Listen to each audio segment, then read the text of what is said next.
Buenas tardes, mi nombre es Oscar Díaz, estudiante de Derecho de la Universidad Gerardo Barrios. En esta ocasión vamos a hablar del usufructo, pero para hablar del usufructo primero vamos a tener que hacer una recapitulación. Cuando hablamos del usufructo hablamos de un derecho a la propiedad. Cuando hablamos del derecho de propiedad necesitamos juntar tres elementos que son otros tres derechos que unidos forman el derecho de propiedad, que sería el uso, el goce y la libre disposición. Cuando tenemos el uso nos referimos al poder usar una cosa. Cuando nos referimos al goce es a obtener el beneficio que se puede producir con el uso de esa cosa. Y como tercero tenemos la libre disponibilidad sobre esa cosa. No solo con los primeros dos derechos, sino también en general, civilmente hablando, a la hora de, por ejemplo, hipotecar, rentar, etc.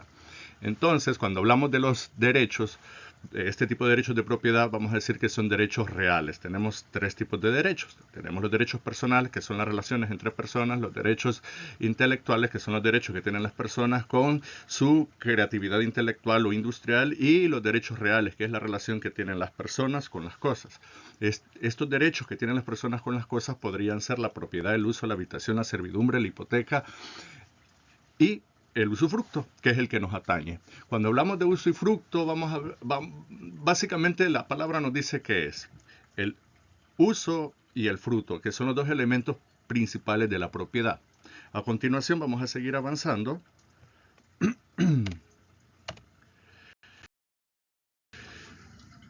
El concepto de usufructo.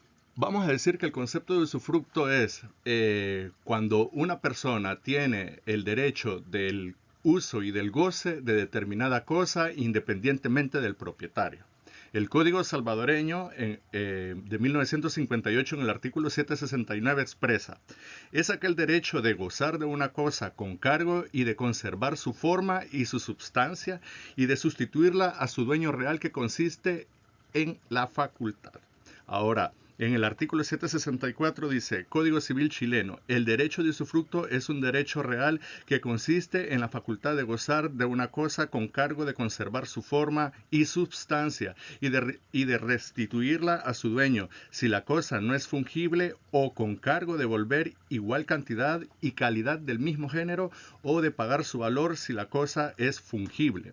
En el artículo 2807 del Código Civil argentino dice: el usufructo es el derecho real de usar y gozar de una cosa cuya propiedad pertenece a otro, con tal que no se altere su substancia. Para hacer una comparación, vamos a decir que en los tres se dice que es el derecho del uso y de goce de una cosa, que puede ser fungible o puede ser no fungible. Si es fungible, vamos a decir que son cosas pues que se pueden desgastar, consumir. Y cuando son no fungibles, vamos a hablar que pueden ser bienes muebles o bienes inmuebles.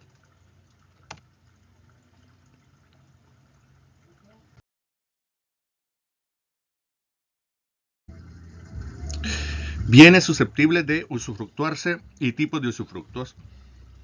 El usufructo puede recaer sobre toda clase de bienes, tanto muebles como inmuebles, corporales e incorporables. El artículo 791 del Código Civil de El Salvador de 1958 nos dice: por consiguiente, el usufructo se constituye no solo sobre las cosas, sino sobre los derechos también. O sea, bienes incorporales. El usufructo recae sobre los derechos tanto reales como personales. Ahora, si vamos a hablar de usufructos, podemos decir que tenemos el normal o propio, que es cuando se tienen con cosas no consumibles. Y cuando es el usufructo anormal o impropio, son por cosas consumibles. Es decir, la relación entre una persona con respecto a una propiedad, vamos a decir que puede ser una relación no consumible. Pero si de repente hablamos de la relación de una persona con material de construcción, por ejemplo, entonces estamos hablando de cosas consumibles. Ahora, cuando hablamos del usufructo total o parcial, se va a referir a la cantidad total o fracción del beneficio que se obtiene de la cosa. Como estábamos hablando, para el derecho de propiedad se necesitan tres derechos básicos: el uso, el goce y libre disposición. Tenemos estos tres, tenemos el derecho de propiedad o dominio. Pero si lo separamos, de repente tenemos el goce y el uso por separado, ya tenemos un usufructo. Y la libre disposición pasa a una nueva figura jurídica que se va a llamar el de nuda propiedad.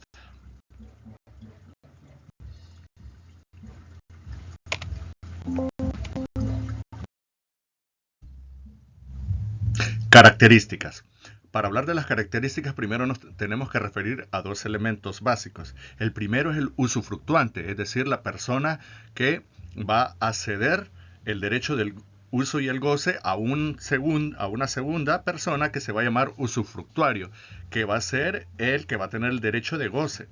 Y eso comprende el uso y el goce de la cosa, el aprovechamiento de sus frutos. El usufructuario tiene las ventajas de la cosa, al paso que el nudo propietario tiene un derecho teórico, porque pues, sigue siendo dueño de la propiedad o del bien o de la cosa. También es un derecho de goce completo porque permite gozar de todos los frutos naturales y civiles de la cosa. Cuando hablamos de derechos sobre naturales o frutos naturales o civiles, nos referimos pues que si tenemos una propiedad con casa, terreno, de repente pues el terreno tenga árboles o tenga cultivos, entonces nos podemos beneficiar de esos frutos naturales del terreno. Y cuando hablamos de civiles, por ejemplo, puede haber que haya un terreno donde hayan varias unidades y estas unidades se alquilen o se renten o de repente pues se pueda apartar ciertas partes para diferentes fines. Ahora bien, cuando hablamos de los derechos llamados de uso y habitación, cuando son de uso son sobre bienes muebles y cuando hablamos de habitación es sobre bienes muebles. Ahora, cuando hablamos que es una limitación al dominio, el usufructo es una limitación al dominio cuando este usufructo, bueno, lo vamos a explicar de esta manera. Hay unos padres que le quieren heredar a un hijo su propiedad, pero no quieren que les pase igual que el vecino, que su hijo cuando creció se casó con una mujer que no los quería y los metieron en un asilo. Entonces, los padres, para no heredar todo eso, y arriesgarse a la decisión de un hijo, vienen ellos y dicen, ok, vamos a hacer un usufructo. Nosotros vamos a tener la libre disposición, vitalicia obviamente, y nuestro hijo se va a quedar con el usufructo, puede gozar del uso y del goce de las cosas, pero mientras nosotros estemos en vida tenemos la garantía de que tenemos este lugar, que sigue siendo de nosotros. Ahora bien, otra característica es la temporalidad, y venimos a lo mismo. Se puede hacer un usufructo donde previamente se puede elegir un plazo, por ejemplo, 5 años, 10 años, etc. O se puede hacer, se puede constituir un usufructo donde no aparezca un plazo, y cuando no aparece un plazo, ese plazo se vuelve de manera vitalicia. Pero vitalicia no quiere decir que no sea temporal, porque nosotros como seres humanos somos personas, pues, que no somos perennes, por lo tanto tenemos una fecha de caducidad, por decirlo así, y una vez que esta persona muera, se extingue la figura del usufructo. En este caso, pues, si el usufructuante falleciera, pues en este caso, los herederos, en este caso del usufructo, pues van a constituir los 3 derechos que forman la propiedad, o viceversa. Por desgracia, se les muere el hijo a los padres, pues estos derechos se restituyen a su antiguo dueño. Ahora, una característica básica del usufructo es que esta solo se va a dar cuando hay una relación de una persona sobre una cosa ajena. Es básico. Y es intransmisible en el sentido de que no puedo, por ejemplo, si yo estoy gozando de un usufructo que me dejó un tío, yo no puedo decirle a mi sobrino, mira, te voy a vender mi usufructo, cuando yo fallezca, pues tú sigues recibiendo los beneficios. Y eso lo vamos a ver en la parte final cuando vamos a analizar una fracción de una sentencia.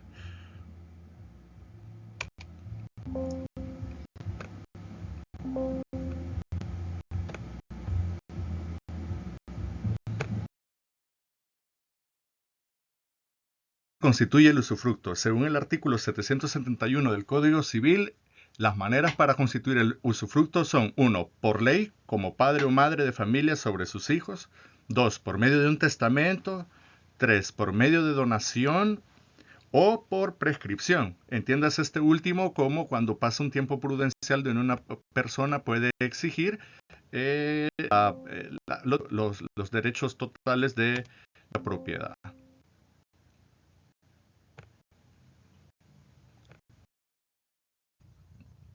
Ahora bien, tenemos los derechos y obligaciones del usufructuario. El usufructuario deberá poseer la cosa y cuidar la cosa, hacer uso sin alterarla, realizar mejoras sin exigir nada al nudo propietario, disfrutar del fruto de la cosa, ya sea natural o civil, como ya mencionamos anteriormente, intervenir en la administración de la cosa como si fuera propietario, y tiene de obligaciones cuidar la cosa como si fuera propia y realizar reparaciones ordinarias, así como también avisar al nudo propietario de hacer reparaciones extraordinarias con tiempo para evitar que la propiedad sufra menoscabo a su integridad. Y es obligación también del usufructuario hacer los pagos de las tasas municipales, los pagos de impuestos, mantenimiento de la mayoría de cosas chicas. Si bien es cierto, cuando son daños extraordinarios se le tiene que avisar al nudo propietario, pues para que se evite, como decimos, que se afecte a la propiedad. Pero cuando de repente es que se zafó aquí el foco, que la llave del agua, esas son obligaciones pues del usufructuario. Extinción del derecho de usufructo. Para la extinción del derecho de usufructo, según el artículo 809, dice: el usufructo se extingue también por la muerte del usufructuario, salvo que haya constituido por tiempo fijo y a título oneroso. 2. Por la resolución del derecho del constituyente, como cuando se ha constituido sobre una cosa que se ha comprado con pacto de retrovendiendo y se verifica la retroventa. Por consolidación del usufructo con la propiedad. Por prescripción. Por la renuncia del usufructuario. Porque el usufructuario puede renunciar, pero por ejemplo, digamos que hay dos padres que le pusieron el terreno a su hijo a su nombre, y estos padres de repente pasaron los años y uno de los dos enferma y necesita hipotecar el terreno o venderlo inmediatamente para salvar la vida de una persona.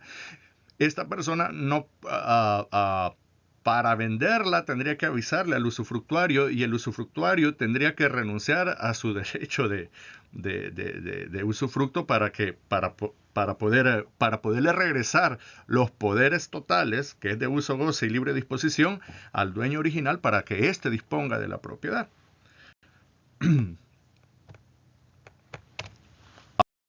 Ahora bien, como les decía anteriormente, la sentencia 346-CAC-2015, en una pequeña parte dice que, bueno, esto ha sido todo de mi parte. Muchas gracias y muy buen día.